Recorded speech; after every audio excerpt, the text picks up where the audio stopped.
for the third straight year may prove to be a disaster for hedge funds that specialize in commodities as raw materials from copper to oil fell into bear markets. Now, these declines show that even the most lucrative traders failed to prosper as the S&P GSCI spot index of 24 raw materials had its biggest drop since November of '08, and stocks retreated to the most they had in 8 months. So what's your takeaway? It's almost uncanny. According to hedge fund investor Fraser McKenzie of 47 Degrees North Capital, he said this is the third year we've seen quite an optimistic start and then serve up a big disappointment. So unless, of course, you're Brevin Howard, their commodities fund is still up 4.2% in the first 5 months. So sweet to be Brevin Howard, but maybe if you're not, another commodities player. Scarlett, how about you? Well, I'm looking at finance jobs, Stephanie. They fell to a record low proportion of private employment here in New York. According to the Labor Department, Wall Street-type jobs made up 7.8% of the private workforce back in April. 6 years ago, finance jobs accounted for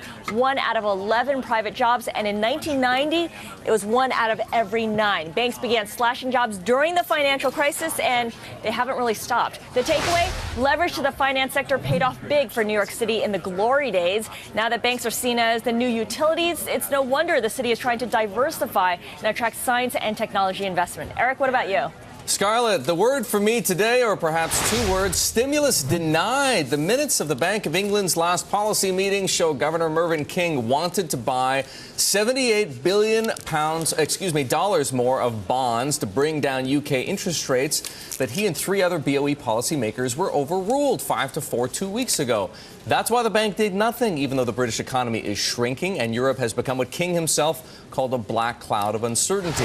The takeaway here, don't be surprised if other central bankers choose to keep their powder dry, maybe as soon as this afternoon when the Fed announces its policy decision. True, growth is slowing, unemployment is stubbornly high. True, the European crisis poses huge risks to the U.S. and world economies. But if the BOE, already fighting a recession in England, isn't ready to pull the trigger yet, should the Fed be? That is the question.